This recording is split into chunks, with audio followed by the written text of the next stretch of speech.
ദിവസങ്ങളായിട്ട് വയ്യായികയൊക്കെ ഉണ്ടായിരുന്നു. അങ്ങനെ ഇരിക്കുമ്പോഴാണ് നയന ഗർഭിണിയാണെന്നുള്ള വിവരം അറിയുന്നത് കേട്ടോ. ദേവയാനി ഇപ്പോൾ ഈ സമയത്ത് ആ വിവരം അങ്ങ് അറിഞ്ഞു കഴിയുമ്പോൾ ദേവയാനിക്ക് സന്തോഷം കൊണ്ട് നിൽക്കാൻ പറ്റാത്ത അവസ്ഥയാവുകയാണ്. ആ വിശേഷങ്ങളാണെങ്കിൽ നമ്മൾ പങ്കുവയ്ക്കാൻ പോകുന്നത്. നമ്മുടെ വീഡിയോ ഇഷ്ടമാവുകയാണെങ്കിൽ ഒന്ന് ലൈക്ക് ചെയ്യണേ, ചാനൽ കൂടി ഒന്ന് സബ്സ്ക്രൈബ് ചെയ്ത് സപ്പോർട്ട് ചെയ്യണേ. അങ്ങനെ നയനയ്ക്ക് 2 ദിവസമായിട്ട് വയ്യായികയാണ് കേട്ടോ. ആ ചടങ്ങിൻ്റെ അന്ന് തന്നെ നയന തലകറങ്ങി വീഴുകയൊക്കെ ചെയ്യുന്നുണ്ട്. അതിനുശേഷം റൂമിൽ കൊണ്ടുപോയി കിടത്തുകയാണ് ആദർശ്. എന്നിട്ട് ആദർശ് നയനയോട് പറയുന്നുണ്ട്, നീ ഭക്ഷണ കാര്യങ്ങളിലൊക്കെ കുറച്ചുകൂടി ശ്രദ്ധിക്കണം. നീ ഇപ്പോൾ ഭക്ഷണം കഴിക്കുന്നതൊക്കെ തീരെ കുറവാണ്. പോരാത്തതിന് ഇങ്ങനൊരു സർജറി കൂടി കഴിഞ്ഞിരിക്കുന്ന സ്ഥിതിക്ക് അത് ഭയങ്കര ബുദ്ധിമുട്ടാവും. അപ്പം നയന പറയാണ്, അതൊന്നും കുഴപ്പമില്ല ആദർശേട്ടാ, ഞാൻ ആവശ്യത്തിന് ഭക്ഷണമൊക്കെ കഴിക്കുന്നുണ്ട്. എന്നിട്ടാണോ ഇങ്ങനെ ഇടയ്ക്കിടയ്ക്ക് തലചുറ്റലൊക്കെ ഉണ്ടാകുന്നത്? അതെന്താണെന്ന് എനിക്കറിയില്ല. BP ഒക്കെ തനിക്ക് എപ്പോഴും കൂടുന്നതല്ലേ, അതുകൊണ്ടായിരിക്കും അല്ലേ എന്നൊക്കെ ചോദിക്കുകയാണ്. അപ്പം നയന പറയുന്നുണ്ട്, ഇനി ഞാൻ ശ്രദ്ധിച്ചോളാം ആദർശേട്ടാ, ഇപ്പം തൽക്കാലം ഹോസ്പിറ്റലിലൊന്നും പോകണ്ട, ഞാൻ നന്നായിട്ട് ഫുഡൊക്കെ കഴിച്ച് ആരോഗ്യം നോക്കിക്കോളാം എന്നൊക്കെ പറയുകയാണ് കേട്ടോ. പക്ഷെ അതേസമയം പിന്നീടും ഇതുപോലെ പല പ്രാവശ്യവും നയനയ്ക്ക് തലചുറ്റലും മനമറിച്ചിലും ഒക്കെ ഉണ്ടാകുന്നുണ്ടേ. അങ്ങനെ ഇരിക്കുമ്പോൾ ഒരു ദിവസം രാവിലെ നയനയ്ക്ക് എണീക്കുമ്പം വല്ലാത്ത തലചുറ്റലൊക്കെ തോന്നിയിട്ട് നയന എണീക്കാനായിട്ട് ലേറ്റ് ആവുകയാണ് ചെയ്യുന്നത്. ഈ സമയം ദേവയാനിയാണെങ്കിൽ ഈ കാര്യങ്ങളൊക്കെ നന്നായിട്ട് ശ്രദ്ധിക്കുന്നുണ്ട്. നയനയ്ക്കിപ്പം ഈ അടുത്ത ദിവസങ്ങളിലായിട്ട് എന്തോ വയ്യായികയാണല്ലോ എന്ന് ദേവയാനി വിചാരിക്കുകയാണ്. ദേവയാനി ആണെങ്കിൽ എന്നും പൂജാമുറിയിൽ കയറി നയനയ്ക്ക് വേണ്ടി പ്രാർത്ഥിക്കുന്നുണ്ട്. എൻ്റെ ദേവി, അവൾക്കൊന്നും വരുത്തരുതേ, അവളാണ് എനിക്ക് കരൾ നൽകിയത്, അതുകൊണ്ട് അവൾക്കൊരു ആരോഗ്യ പ്രശ്നം ഉണ്ടാവരുതേ, എനിക്ക് കരൾ തന്നതിൻ്റെ ഫലമായിട്ട് അവൾക്കൊരു ബുദ്ധിമുട്ടും ഉണ്ടാവരുതേ, അതുകൊണ്ടാണ് അവൾക്കിപ്പോൾ ഈ ക്ഷീണവും തലചുറ്റലും ഒക്കെ ഉണ്ടാകുന്നതെന്ന് എനിക്കറിയാം. അങ്ങനെ ഒരു ബുദ്ധിമുട്ടും അവൾക്ക് ഉണ്ടാവരുതേ, അവൾക്ക് മറ്റൊരു അസുഖങ്ങളും ഉണ്ടാവരുതേ എന്നൊക്കെ ഇങ്ങനെ പ്രാർത്ഥിക്കുകയാണ് കേട്ടോ ദേവയാനി. അങ്ങനെ ഇരിക്കുമ്പോഴാണ് ഒരു ദിവസം രാവിലെ പതിവ് പോലെ എഴുന്നേൽക്കുന്ന നയന എണീറ്റ് വരാതിരിക്കുന്നത് ദേവയാനി ശ്രദ്ധിക്കുന്നത്. അപ്പം തന്നെ ദേവയാനിയുടെ ഉള്ളിൽ ആകെപ്പാടെ ടെൻഷനാവുകയാണ്. എന്തെങ്കിലും വയ്യായികയായിരിക്കുമോ നയനയ്ക്ക് എന്നോർത്ത് ദേവയാനി ടെൻഷൻ അടിക്കുകയാണ്. അങ്ങനെ ദേവയാനിയാണെങ്കിൽ 2 കപ്പ് ചായയൊക്കെ ആയിട്ട് ആദർശിൻ്റെയും നയനയുടെയും റൂമിലേക്ക് പോവുകയാണ് കേട്ടോ. അങ്ങനെ റൂമിലേക്ക് കയറി ചെല്ലുമ്പോഴാണ് നയന എണീറ്റ് ഇറങ്ങി വരുന്നത്. അപ്പോൾ നയന ചോദിക്കുകയാണ്, അമ്മ എന്താ ഇപ്പം രാവിലെ എണീറ്റ് ഈ ചായയൊക്കെ ഇട്ടത്? അമ്മ ഇങ്ങനെ വയ്യാതിരിക്കുന്നതല്ലേ, അമ്മ ഇത്രയധികം ടെൻഷൻ അടിച്ച് ജോലിയൊന്നും ചെയ്യണ്ട, ഞാനിതൊക്കെ ചെയ്തോളുമായിരുന്നല്ലോ എന്ന് പറയാണ്. അപ്പോൾ ദേവയാനി പറയുന്നുണ്ട്, അല്ല, ഇത്രയും സമയമായിട്ട് നിന്നെ കണ്ടില്ല, നീ സാധാരണ ഈ സമയത്ത് അടുക്കളയിൽ കയറി ചായയൊക്കെ ഉണ്ടാക്കി എല്ലാവർക്കും കൊടുക്കുന്നതാണല്ലോ, ഇന്ന് എന്ത് പറ്റി നിനക്ക് എന്ന് ചോദിക്കുകയാണ്.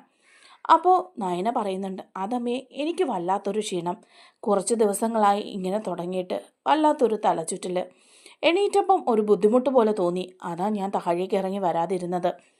അപ്പോൾ ദേവയാനി പറയാ, ആ എന്തെങ്കിലും ആട്ടെ, ദാ ചായ ഇട്ട് ഞാൻ കൊണ്ടുവന്നിട്ടുണ്ട്, നീ എടുത്തൊരെണ്ണം കുടിച്ചിട്ട് ആദർശനും കൊടുക്ക് എന്ന് പറയുകയാണ്. അപ്പോൾ നയന ആ ചായ അങ്ങ് വാങ്ങുകയാണ്. അപ്പോൾ ദേവയാനി പറയുന്നുണ്ട്, ദേ, തലചുറ്റലൊക്കെ നന്നായിട്ട് മാറിയിട്ട് താഴേക്ക് ഇറങ്ങി വന്നാൽ മതി, ഇനി അവിടെ വന്ന് എന്തെങ്കിലുമൊക്കെ ഒരു വയ്യായിക ആയിക്കഴിഞ്ഞാൽ ആകെപ്പാടെ ബുദ്ധിമുട്ടാകും കേട്ടോ എന്ന് പറഞ്ഞ് ദേവയാനി അങ്ങ് പോവുകയാണ് കേട്ടോ. നയനയ്ക്ക് ആ സമയവും വയ്യാതെയൊക്കെ ഇരിക്കുകയാണ്. അതിനുശേഷം ആദർശ് ഓഫീസിലേക്ക് പോവുകയാണ് കേട്ടോ. അപ്പം നയനയോട് പറയുന്നുണ്ട്, പ്രത്യേകം കാര്യങ്ങളൊക്കെ ശ്രദ്ധിക്കണം, ആഹാരമൊക്കെ നല്ല രീതിയിൽ കഴിക്കണം, വയ്യായികയാന്ന് പറഞ്ഞ് ആഹാരം കഴിക്കാതെ താൻ ഇവിടെ ഇരിക്കരുത് എന്ന് പറയാണ്. അപ്പം നയന പറയുന്നുണ്ട്, ഇല്ല ആദർശേട്ടാ, ഈ വയ്യായിക മാറുമ്പം ഞാൻ താഴേക്ക് പോയി ഭക്ഷണം കഴിച്ചോളാം എന്ന് പറയണം. അങ്ങനെ സമയം ഉച്ചയാകുകയാണ് കേട്ടോ. ഉച്ചയാകുമ്പം ദേവയാനി എല്ലാ ഭക്ഷണം ഉണ്ടാക്കി മേശപ്പുറത്തിങ്ങനെ വിളമ്പുകയാണ് ചെയ്യുക. ആ സമയത്ത് നയനയാണെങ്കിൽ ഭക്ഷണം കഴിക്കാനായിട്ട് വന്നിട്ടില്ല. നയനയെ ഭക്ഷണം കഴിക്കാനായിട്ട് വിളിക്കുന്നുണ്ട് ദേവയാനി. അപ്പോൾ നയന പറയുന്നുണ്ട്, വരാം എന്ന് പറയുകയാണ്.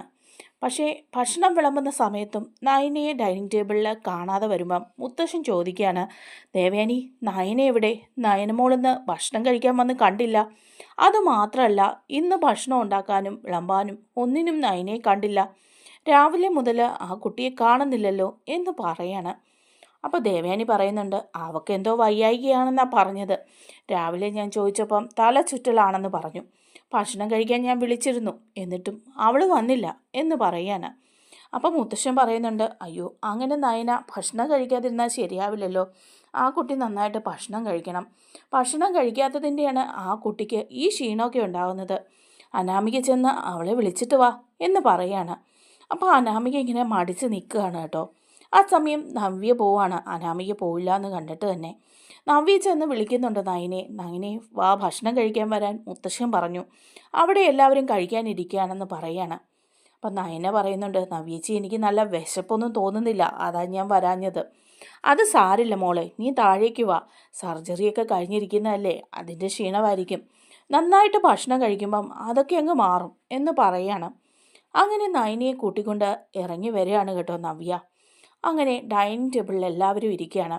അപ്പോൾ നയനയെ കാണുമ്പോൾ തന്നെ ആകെപ്പാടെ ചൊറിഞ്ഞുകൊണ്ട് ജലജ പറയുന്നുണ്ട്, അവളെ ചെന്ന് പ്രത്യേകം എടുത്തുകൊണ്ട് വരണം, എന്നാലേ അവൾ വരുവുള്ളൂ ഭക്ഷണം കഴിക്കാൻ എന്ന് പറയുമ്പം നയന പറയാണ്, അതെനിക്ക് നല്ല വിശപ്പ് തോന്നുന്നില്ലായിരുന്നു അപ്പച്ചി, അതുകൊണ്ടാണ് എന്ന് പറയാണ്. അപ്പം ജലജ പറയാണ്, അതെങ്ങനെ വിശപ്പ് തോന്നും, വെറുതെ ഇരുന്ന് ഭക്ഷണം കഴിക്കല്ലേ, ഇത്രയും നാളും അടുക്കളയിൽ കയറി കുറച്ച് പണിയെങ്കിലും ചെയ്യായിരുന്നു. ഇതൊക്കെ ഇപ്പം ഏടത്തി അങ്ങ് ഏറ്റെടുത്തപ്പം അവൾക്ക് സുഖമായി, വെറുതെ ഇരുന്ന് കഴിക്കുന്നത് കൊണ്ട് വിശപ്പില്ല. അപ്പോൾ ഉടനെ നവ്യ പറയാണ്, ഓഹോ, അങ്ങനെ വിശപ്പില്ലാതാവണമെങ്കിൽ ആദ്യം വിശപ്പില്ലാതാവേണ്ടത് നിങ്ങൾക്കൊക്കെ തന്നെയല്ലേ. നിങ്ങളൊക്കെ ഭക്ഷണം കഴിക്കാനും അതുപോലെ പരദൂഷണം പറയാനും മാത്രമല്ലേ ശരീരം അനങ്ങുന്നുള്ളൂ, വായെങ്കിലും അന്നേരമല്ലേ ചലിപ്പിക്കുന്നുള്ളൂ. അപ്പം പിന്നെ ജലജ ഒന്നും മിണ്ടുന്നില്ല കേട്ടോ. അങ്ങനെ ഭക്ഷണം എല്ലാവരും കഴിച്ചുകൊണ്ടിരിക്കുമ്പോഴേക്കും പെട്ടെന്ന് തന്നെ നയനയ്ക്ക് ഒരു ഓക്കാനം പോലെ തോന്നുകയാണ്. നയന അവിടെ നിന്ന് ഇറങ്ങി പോവുകയാണോ, ഇറങ്ങിപ്പോയി വാഷ് ബേസിനിൽ പോയി ഛർദ്ദിക്കുകയാണ് കേട്ടോ.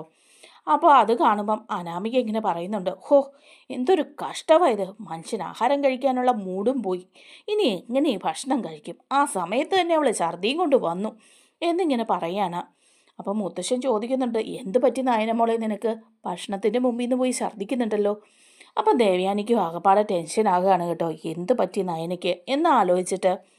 അപ്പോൾ ഉടനെ തന്നെ നയന പറയാണ്, മുത്തശ്ശൻ എന്താണെന്നറിയില്ല, 2 ദിവസമായിട്ട് എനിക്ക് തീരെ വയ്യ, ഭക്ഷണം കഴിക്കുമ്പം ഓക്കാനം വരുന്നു, തലചുറ്റലും എല്ലാം ഉണ്ട് എന്ന് പറയാണ്. അപ്പം മുത്തശ്ശൻ പറയുന്നുണ്ട്, ഇതിങ്ങനെ വച്ചുകൊണ്ടിരുന്നാൽ പറ്റില്ല, എന്തായാലും ഡോക്ടറെ കാണിക്കണം, അത് അത്യാവശ്യമാണ്, ആദർശിനെ ഞാൻ വിളിച്ചു വരുത്താം എന്ന് പറയാണ്. അപ്പം ദേവയാനി പറയുന്നുണ്ട്, വേണ്ടച്ചാ, ഞാൻ വിളിക്കാം അവനെ, ആദർശ് ഡോക്ടറെ കാണാൻ കൊണ്ടുപോട്ടെ അവളെ എന്ന് പറയാണ്. അങ്ങനെ ദേവയാനി ഫോൺ എടുത്ത് ആദർശിനെ വിളിക്കുകയാണ് കേട്ടോ. അപ്പോൾ ആദർശ് വരുന്നുണ്ട്. എന്താ എന്ന് ചോദിച്ച് ടെൻഷൻ അടിച്ചാണ് കേട്ടോ ആദർശിൻ്റെ വരവ്. അങ്ങനെ ആദർശ് നയനയും കൂട്ടിയിട്ട് ഹോസ്പിറ്റലിലേക്ക് പോവാണ് കേട്ടോ. ദേവയാനിയാണെങ്കിൽ വീട്ടിലിങ്ങനെ ടെൻഷൻ അടിച്ചിരിക്കുകയാണ്. എന്താണാവോ, കരൾ തന്നതിൻ്റെ എന്തെങ്കിലും പ്രശ്നം കൊണ്ടായിരിക്കുമോ അവൾക്കിങ്ങനെയൊക്കെ വരുന്നത് എന്നൊക്കെ ചിന്തിക്കുകയാണ് ദേവയാനി. അങ്ങനെ ഡോക്ടർ നയനയെ പരിശോധിക്കുന്നൊക്കെയുണ്ട്. അതിനുശേഷം ഇറങ്ങി വരികയാണ്. വന്നിട്ട് ആദർശിനോട് പറയുന്നുണ്ട്, എന്തായാലും കഷ്ടകാലമൊക്കെ മാറിയെന്ന് തോന്നുന്നു കേട്ടോ, ഒരു ഹാപ്പി ന്യൂസാണ്. ഇത്രയും വലിയ സർജറിയൊക്കെ കഴിഞ്ഞതാണ് നയനയ്ക്ക്. എന്നാലും നയനയ്ക്ക് ഇപ്പോൾ വിശേഷമുണ്ട്, നയന പ്രഗ്നൻ്റ് ആണെന്ന് പറയുകയാണ് കേട്ടോ. അതിൻ്റെയാണ് ഈ തലചുറ്റലൊക്കെ. നന്നായി ആഹാരം കഴിക്കുകയും റെസ്റ്റ് എടുക്കുകയും ചെയ്ത് കഴിയുമ്പം അതൊക്കെ അങ്ങ് മാറിക്കോളും എന്ന് പറയുകയാണ്. അപ്പോൾ ആദർശന് ഒരുപാട് സന്തോഷമാവുകയാണ് കേട്ടോ. ആദർശൻ നയനയും കൂടെ തിരിച്ച് വീട്ടിലേക്ക് എത്തുകയാണ്. വീട്ടിലെത്തുമ്പോൾ ദേവയാനി ഇങ്ങനെ വാതിൽക്ക് തന്നെ കാത്തു നിൽക്കുകയാണ് കേട്ടോ, എന്താണെന്ന് അറിയാനായിട്ട്. ആ സമയത്ത് നവ്യെ അവിടെ നിൽപ്പുണ്ട്. അപ്പോഴാണ് നയന ഒരു ചിരിച്ചുകൊണ്ട് ഒരു നാണത്തോടു കൂടി വന്ന് കയറുന്നത്. ആദർശിനെ കാണുമ്പോൾ തന്നെ ദേവയാനി ചോദിക്കുക, എന്താ ഡോക്ടർ പറഞ്ഞത്? അപ്പോൾ ആദർശ് ഒന്ന് ചിരിക്കുന്നുണ്ട്. അപ്പോഴേക്കും നവ്യ ചോദിക്കുന്നുണ്ട്, എന്താ നയനെ, എന്തെങ്കിലും പ്രശ്നമുണ്ടോ, ഡോക്ടർ എന്താ പറഞ്ഞത് എന്ന് ചോദിക്കുകയാണ്. അപ്പോൾ ആദർശ് പറയാണ്, അത് അമ്മേ, ഡോക്ടർ പറഞ്ഞത് നിങ്ങൾ ഞാനൊരച്ഛനും ഇവളൊരമ്മയാകാൻ പോകുന്നു എന്നാണ് പറഞ്ഞത്, അതുകൊണ്ടാണ് ഇങ്ങനെയൊക്കെ എന്നാണ് ഡോക്ടർ പറഞ്ഞത്, കാര്യമായിട്ട് വേറെ പ്രശ്നമൊന്നുമില്ലെന്നാണ് പറഞ്ഞത് എന്ന് ആദർശ് പറയാണ്. അപ്പോൾ അത് കേൾക്കുമ്പം ദേവയാനിക്ക് അങ്ങ് ഭയങ്കര സന്തോഷമാവുകയാണ്. ദേവയാനിയുടെ മനസ്സ് സന്തോഷം കൊണ്ട് തുള്ളിച്ചാടുകയാണ് കേട്ടോ. നവ്യാണെങ്കിൽ ഓടിപ്പോയിട്ട് നയനെ കെട്ടിപ്പിടിക്കുന്നുണ്ട്. ആഹാ മോളെ നയനെ, ഇത് ഈ പറഞ്ഞത് സത്യമാണോടി എന്നൊക്കെ ചോദിക്കുകയാണ് നവ്യ. അപ്പം നയന പറയുന്നുണ്ട്, അതെ സത്യ ചേച്ചി എന്ന് പറയാണ്. ആഹാ നന്നായി, എന്തായാലും എനിക്ക് സന്തോഷമായി, നിനക്കൊരു സന്തോഷമുള്ള ജീവിതം ഉണ്ടായല്ലോ, നിനക്കൊരു കുഞ്ഞുണ്ടാകണേന്ന് ഞാൻ പ്രാർത്ഥിച്ചുകൊണ്ടിരിക്കുകയായിരുന്നു. എന്തായാലും മോളെ, ഇനി നീ ആരോഗ്യമൊക്കെ നോക്കണം കേട്ടോ, പഴയതുപോലൊന്നും അല്ല, നന്നായിട്ട് ഫുഡ് കഴിക്കണം, കുറേ അധികം റെസ്റ്റ് എടുക്കണം എന്നൊക്കെ നവ്യയും ഉപദേശിച്ച് കൊടുക്കുകയാണ് കേട്ടോ. അങ്ങനെ നല്ല സന്തോഷകരമായ ദിവസങ്ങൾ വരാൻ പോവാണ് പത്തരമാറ്റിൽ. നമ്മുടെ വീഡിയോ ഇഷ്ടമായാൽ ഒന്ന് ലൈക്ക് ചെയ്യണേ, ചാനൽ കൂടി ഒന്ന് സബ്സ്ക്രൈബ് ചെയ്ത് സപ്പോർട്ട് ചെയ്യണേ. താങ്ക്